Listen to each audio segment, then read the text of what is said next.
Everyone talks about how Wembanyama is a one-of-one, an alien, and has no player comps. But what if I told you there's a current-day player that is his perfect comp, and I'm not sure why people don't talk about it more? How's it going, everyone? And welcome back to the Howdy Hoopers pod. Today we're going to talk about a lot of different things with the NBA. The NBA season's back, and I couldn't be more excited. But we're mainly highlighting Wembanyama and the Spurs and a couple of the teams and games that I enjoyed watching this past week. But to start this video off, I'm going to read off two different games from two different players, and I want you to guess which one's Wembanyama and which stat line is this mystery player that I think is this perfect comp. So the first game was 50 points, 4 blocks, 5 steals, 15 rebounds, and 5 assists. Okay, this guy did a little bit of it all, scored lots, obviously was a monster on the rebounds, and was a monster on the defensive end, and also had some pretty good playmaking. And then this other player, game 2, was 40 points, 3 blocks, 1 steal, 15 rebounds, and 1 assist. I'm just going to give you a second to think about that. If you need time, you can pause it. But these are two different players, both current players, and they're both stats from the very beginning of their seasons. Not this year. One's an older, game in the past, and one's from Wembanyama this year. All right, so the first game was actually in the 2016-2017 by a 23-year-old Anthony Davis. I'm going to read that stat line one more time. He had 50 points, 4 blocks, 5 steals, 15 rebounds, and 5 assists. It sounds pretty similar to what we're seeing from Wembanyama, and it sounds like a stat line you'd only hear from Wembanyama with all those blocks, steals, and then such a high amount of rebounds. And this is why I think he's the perfect player comp. Sure, Anthony Davis might only be 7 foot, and Wembanyama, who knows actually how tall he is. He's listed at, I think, 7'5" now, but there's people saying he's 7'7". There's people saying that he grew 2 or 3 inches. I don't know. I'm just going to say he's 7'5". That sounds about right. Obviously, he's 5 inches taller than Anthony Davis, but these numbers are very, very similar. This was Anthony Davis was only 23 years old, and I remember when this season started, 2K had just come out, and for some reason with my team, they had cards where, say you started out as like an emerald and you had a moments game, a game like this, you only went up 1 rank, you got like a ruby card. And Anthony Davis did that 50-point game, the first game of the season. He went up from like a sapphire to a ruby or whatever it was. I can't remember the exact order they were. And then the next game, he followed up with this stat line. 45 points, 2 blocks, 2 steals, 17 rebounds, and 3 assists. And when that happened, genuinely, I remember like on ESPN or these different, talk shows you'd see on TV or podcasts or whatever, they were legitimately talking about, is Anthony Davis going to average 40 points per game this season? And a majority of the people were literally sitting there saying, I think Anthony Davis is going to average 40 points per game. He was getting comparisons to Wilt Chamberlain. Like literally they thought that he was going to be the MVP and this was going to be normal. Obviously, he ended up tapering off and not averaging 40 points per game. I think he ended up averaging like 23, 24 points that game. He did go on, I think the next 2 years to average 28 points per game. And I think this is the perfect player comp, but just to emphasize how good this season was by Anthony Davis. So there was 3 games in November. He had that 50-point game, a 45-point game, and then he had like a 20-point game, kind of fell off a little bit. But the following month in November, he had 11 30-point games and 2 40-point games. And all of those games, it wasn't like he was just scoring 30 points or he was scoring 40 points. He was doing everything Wembanyama is doing right now. He was getting all the blocks. He was getting all the steals. He was the most impactful defender on the entire court in the entire NBA. And he was putting up very, very similar stats to what Wembanyama is doing now. But now I want to jump over to what Wemby's done in his first 2 games. So we already talked about the 40-point game with the 3 blocks, 1 steal, 15 rebounds, and 1 assist. But he followed that up the next game with 29 points, 9 blocks, 1 steal, 11 rebounds, and 1 assist. And the thing is, this comparison goes way further back between these two than just this right now. What we're talking about this season comparing to that season by Anthony Davis. When Anthony Davis was in college, they used to always show this graphic that Anthony Davis himself had more blocks than like the rest of the NCAA combined. And that's kind of the same level we're seeing with Wembanyama. And it always has me thinking, if Anthony Davis, didn't get hurt, didn't team up with the Lakers and LeBron, how good would he have been? Would he be an MVP right now? Would he have, 3, 4, 5 DPOYs? If he could stay healthy, if he wasn't Anthony Day-to-Day Davis or Street Clothes or whatever nickname you want to call him, how good could Anthony Davis been? And I think we're seeing the same thing with Wembanyama, and I'm really, really praying that Wembanyama stays healthy. Obviously, he's already had the blood clots problem, missed, a large portion of last season.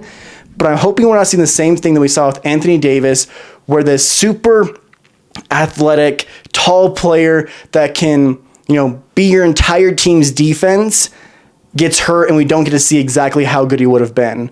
So I'm hoping we get to see what Anthony Davis would have been if he was 5 inches taller and wasn't hurt. But going off of that, all these seasons that I'm talking about with Anthony Davis were before he was on the Lakers. The 2 seasons before he joined the Lakers, he was averaging 28 points per game. And we were looking at him as, the best power forward or center in the entire NBA. He was on that level, and he was only 24, 25 years old. And obviously, he joined the Lakers. He won a championship. He still had a Hall of Fame career, but it's been cut short by injuries. And I'm hoping he has a good season this year. I'm really excited about that Dallas Mavericks team. I feel like every team in, Texas is going to be so fun to watch and is much watch TV every single night. But getting back to Wembanyama, kind of moving away from Anthony Davis, I hope that information kind of helped you understand why I think it's a comparison. And I want to hear what your guys' thoughts are in the comments about if this is a good comparison or if it doesn't really match since they're, maybe he's 4 inches shorter, or what your thoughts are about the whole situation. But moving back to Wembanyama, I've read off the 2 stat lines, and there is getting the similar conversations that we heard from Anthony Davis that year. People are talking about, is Wembanyama already the best player in the NBA? Is he already the MVP? And although that's fun to think about, people love to overreact. That 40-point game was crazy, 29 points with, almost a triple-double with blocks. Unreal, one-of-one type of material, like people talk about it. The hype is real, but also I don't think we need to think that this is going to be his every single night. There's going to be nights where, he has 29 points, but he only has 3 blocks. Or he has a 40-point game, but the stat lines aren't nearly as crazy as they are. If I had to guess how many points he's going to average, I'm guessing he's going to average about 26 points, average his 3-4 blocks a game, and then about 12 rebounds a game, which in my opinion is good enough to be, maybe top 5 in the MVP voting, all NBA first team, or maybe second team with Jokic. I don't know. It's positionless now, but we'll see. He'll be either first team or second team, all NBA, all defensive first team, and the DPOY. If you think about it, that's a pretty crazy season, and to be able to put yourself, top 5 in the MVP voting as well, that is a crazy, crazy season for someone that's, in their very early 20s. And there's a very good reason why he's hyped up, but I don't quite think he's on the MVP level yet. I think he's hosting his name up into that, with those realm of players. Both players like Jokic, players like SGA, players like Luka, it's not quite his time yet. And I think maybe give it 2 seasons and it will be as his time. I know we're kind of making these stat lines by Wembanyama seem like they're normal, and that having a 7'5", super athletic, 3-point shooting, dunking, blocking center is normal, but we're just so blessed by how much talent's in the NBA that we think something like this is normal. And I know people say he's an alien and he's crazy, but I think we take it for granted. Imagine if this guy was playing, 30 years ago. People would have thought this was witchcraft. But even some of his plays that he made in that first game were literally breaking the internet. Like, the dude jumped up and did a reverse dunk. If any other person jumped up like that the way he did, there's no way they could have reached that dunk. So I think we're just really, really blessed to be able to have a player in the NBA like this. And I don't want people to take him for granted. I think he's early in his career right now, and he doesn't really have a lot of haters. I think he had some haters his rookie year, lived up to the hype, lost a lot of his haters. But the better you get, the more haters you're going to have. And I just wish people wouldn't take it for granted. We're never going to see a 7'5" athletic player, 3-point shooting, defensive player like this ever again. So I want you to watch the games, even if he's not your favorite player, to just watch and just enjoy these games, because, we don't know how long he's going to be around. We've never seen a player like this, so we don't know if he's going to be able to play 20 years or if he's going to be like a Yao Ming and play, 6-7 years. But I also want to talk about, the Spurs. They're 2-0 right now. They won their last game last night against the Pelicans in overtime. And there's been a couple of players I've been impressed with. We haven't seen De'Aaron Fox yet. He's still hurt. And I think it's going to bring a completely different dynamic to this team. But there's been a couple of players that I've been impressed with. That's Stephon Castle, Devin Vassell, Harper, and Cornette. And the thing is, none of these players have popped off and had a 30-point game or had some crazy performance that's going to jump off, the stat line or the box scores to anyone that's just casually looking over. But that's the thing with these players. They are all players that have had, modest games, good games. They came in, did their role. But that's the thing.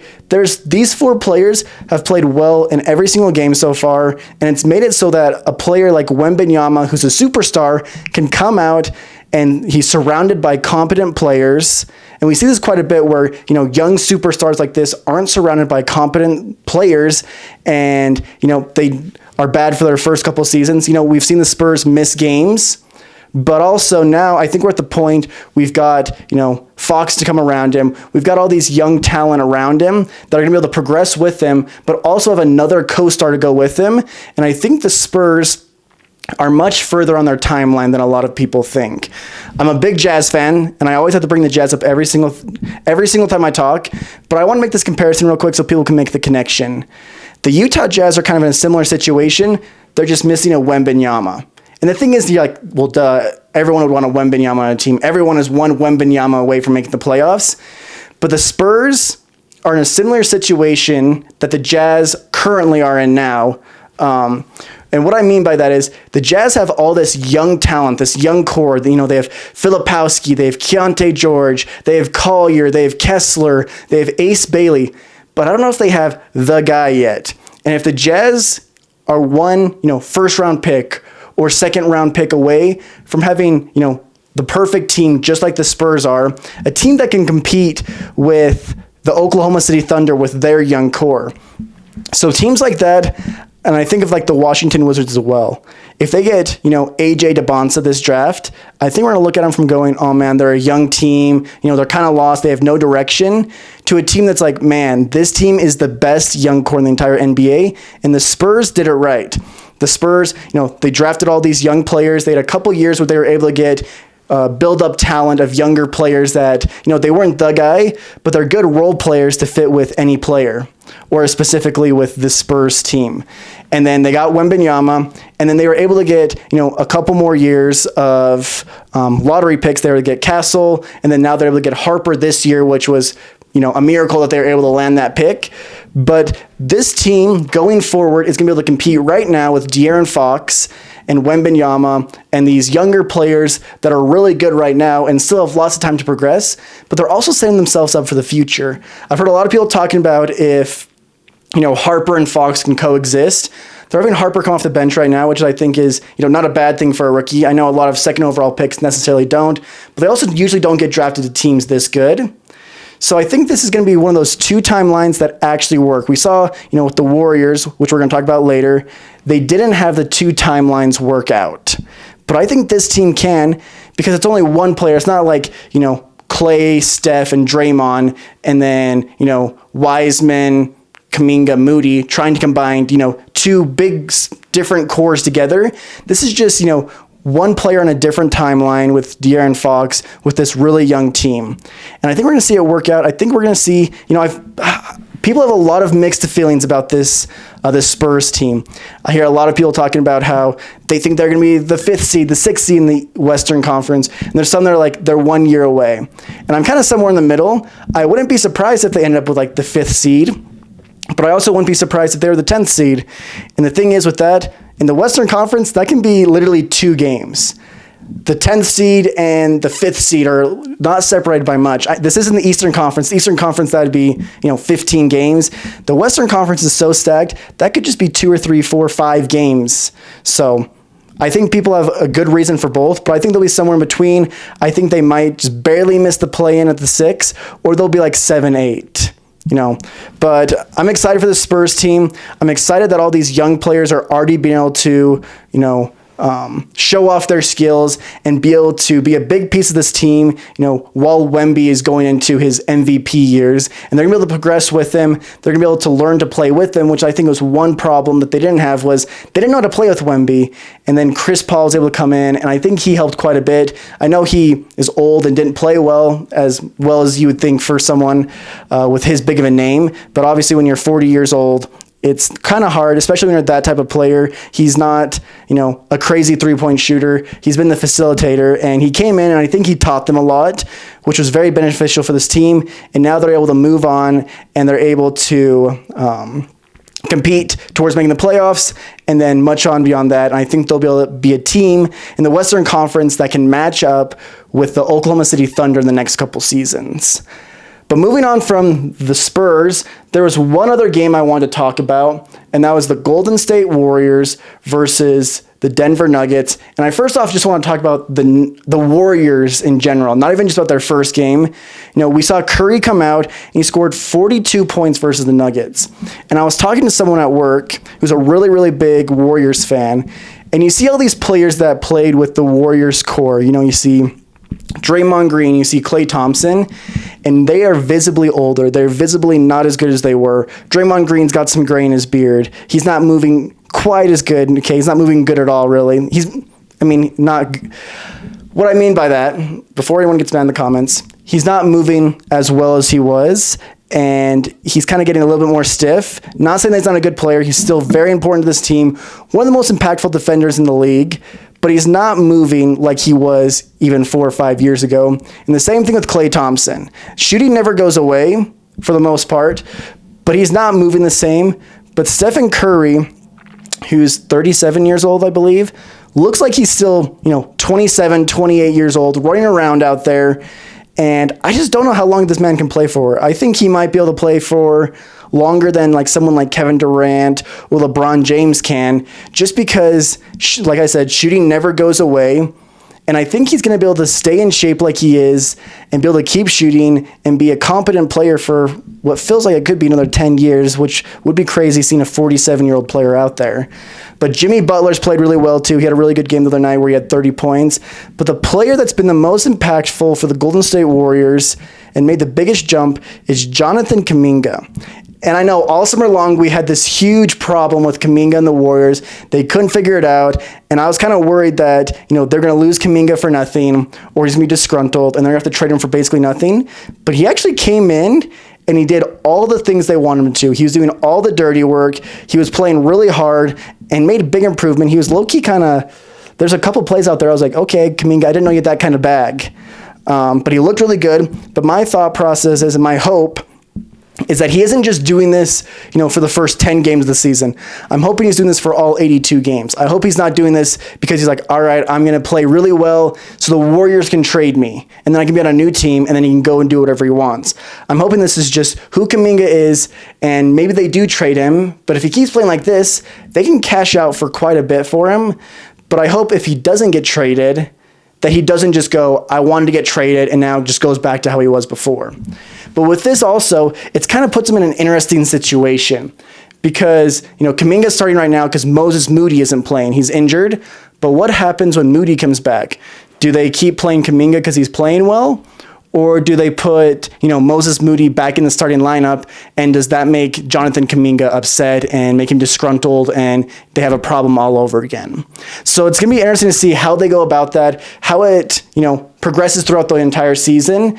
But I just really hope he keeps doing the little things, regardless if he's on the Warriors or if he gets traded to a different team. And then some of my other notes I took was that Butler and Draymond keep doing what they've always done. Jimmy Butler, he's a type of player that he coasts through the regular season. He's played pretty well so far, but I hope that they're able to, rest these players or not play as many minutes per game so that these players at the end of the season can be ready. That Warriors team in the playoffs looked pretty good. They took out the Rockets, and then, Curry got injured, and it kind of went downhill from there. But if this team can stay healthy, these younger players like Kuminga, like Pods can keep progressing, I think this might be a pretty good team. And it wouldn't surprise me. The Western Conference is so open. If they made a run and made it to, the second or third round of the playoffs, maybe the Western Conference Finals, I wouldn't be surprised by that. Honestly, if any of the 8 teams that make it in the Western Conference made it to the Western Conference Finals, I wouldn't be surprised because this Western Conference is just so deep. But another note I took was that Pods looks good, and I think Pods is more important to this team than Jonathan Kuminga is. I know we just talked about how Kuminga probably will come off the bench when Moses Moody comes back, but Pods, I don't know, he just feels way more important. His gravity seems like it's more impactful than someone like Kuminga, even when he's playing this well. Pods, attraction of players and making it easy for Curry, I feel like is more important for this Warriors team, and he was honestly a steal that they were able to find him. And then the last thing I put down was about Moses Moody, which we already talked about. But looking at the Denver Nuggets, I know the Nuggets lost this Warriors team, but honestly, they're looking kind of scary. So Jokic had 21 points, 13 rebounds, and 10 assists. I actually didn't write down the rebounds and assists, so it's 21, 13, and 10. I can't remember which one's which. But the thing is, Jokic played really, really bad, which is crazy to say that he had a triple-double with 21 points and he had a bad game. Most players would dream of having that stat line, and that was, probably one of his worst games he's had in the last couple seasons, just because his shooting percentages were so bad, not necessarily because of the numbers. He was really, really struggling from the field. But the thing is, when Jokic gets back, which I'm sure will be next game, he rarely has games like this. When he gets back to his normal, efficient numbers, triple-double numbers every single night, and Aaron Gordon playing as well as he is, Murray, and then Cam Johnson also having a better game, this Nuggets team is going to be unstoppable. I've talked about in videos in the past how the Thunder barely beat this Nuggets team, 7 games. The Thunder stayed about the same. Their roster stayed the same. Obviously, they have younger players. They're hoping that they get better. But this Nuggets team got dramatically better. We saw Tim Hardaway Jr. come off the bench and put up 10 points. We saw new players struggle, but I also think we're going to see those players not struggle as they get more and more comfortable playing in the situation that they're in now. But going back to Jokic, I think Jokic is going to have an MVP season, but once again not get the MVP. But I think the Nuggets are going to win the championship, and then next year, Jokic is going to be able to, win that MVP award. And I want to make this video, the next time Jokic has a good game. But I think Jokic, you're going to get a sneak peek. I think Jokic might be the greatest center in NBA history already. And he probably has another good 5-6 years in him, which is crazy to think. No, it's a hot take. I want to hear what you have to think about that. But I think Jokic is already the best center we've ever seen play in the NBA, which is pretty crazy to say because we've seen players like Shaq, we've seen, Wilt Chamberlain, Bill Russell. There's a lot of really, really great centers that I didn't even mention, but I think he's the best center we've ever seen and the best center we potentially might ever see. But I want to talk about Aaron Gordon. Last year, I thought Aaron Gordon was the second best player on the Nuggets. And that was probably mostly because, Murray was hurt. He wasn't quite himself. It took him quite a while to get back to his normal level. And we didn't have like the 50-point games like we saw in the playoffs, like we were used to from Jamal Murray. But I think I can confidently say that Aaron Gordon is still the second best player on the team. And not only because he had 50 points, which is absolutely insane. He made 10 3-pointers, 10 for 11, which in my opinion, if you've made 10 of 11 threes, you need to keep shooting them. He could have had, 14, 15 threes. If you've made 10 of 11, I want you to shoot 20 threes, not 11. I want you to keep shooting, which is crazy because that has to be some of the crazy 3-point progression I've seen. Because he went from being, not known as a 3-point shooter. He's still not known as a 3-point shooter, but not someone you'd necessarily guard on the 3-point line. People would test him. And then we saw last year, his 3-point shooting progressed dramatically. He was someone you had to guard, and he was making him at a really high clip. I think it was like 40%. And we've just seen that, build on this season. And he started off 10 for 11, which is absolutely insane. We'll see if that continues, but I think he's confidently the second best player on this team, which is crazy to think because Jamal Murray played pretty well too. He did Jamal Murray things, the normal Jamal Murray things. And if you watch my video about me talking about the best point guards currently in the NBA, I talked about how I think Jamal Murray will make his first All-Star appearance with so many players being injured and this Nuggets team being so good, which I think might not be the case anymore. If he's the third best player, I don't think he's going to get the nod. But Jamal Murray looked like his old self, which is great. And then we saw Cam Johnson struggle. But the thing is, he brings more than just points. He might have only had, 6 points or whatever it was. I don't know the exact number. But he has a lot higher floor than MPJ did. MPJ, when he was on, he was on. But when he was off, he didn't bring a lot of value to the team outside of rebounding. But with Cam Johnson, he's such a smart player. If you've ever seen a podcast with him, he literally is brilliant. He's a great basketball mastermind. And I think once he gets used to his new role, he came from, the Suns where he was basically in the same role. And then he went to, a team where he was, the guy. And then now he's going back to the role he was before. It might take some time for him to adjust, but I think he's quickly going to become one of the Nuggets fans' favorite players and be, one of the most impactful players on this team. And the nice thing is this Nuggets starting five is locked up for the long time. We got all these players, and then Christian Brown just signed his extension. So I think this core of this Nuggets team is going to be around for a long time. And I think they're going to be the new Spurs. I talked about this also in another video where they don't win, back-to-back or 3 in a row or, a championship every other year. But they're going to be competing for the next 10 years, and they're going to win, maybe every 3 or 4 years they win a championship. But, these are the 3 teams I want to talk about today. I've got a couple other teams like the 76ers and other teams that I really, really want to talk about, but I want to make that a separate video. So make sure to subscribe if you're not already and be on the lookout for those videos. But I appreciate you guys making it this far. Drop down any players or teams you want to hear about, but I'll catch you guys in the next video.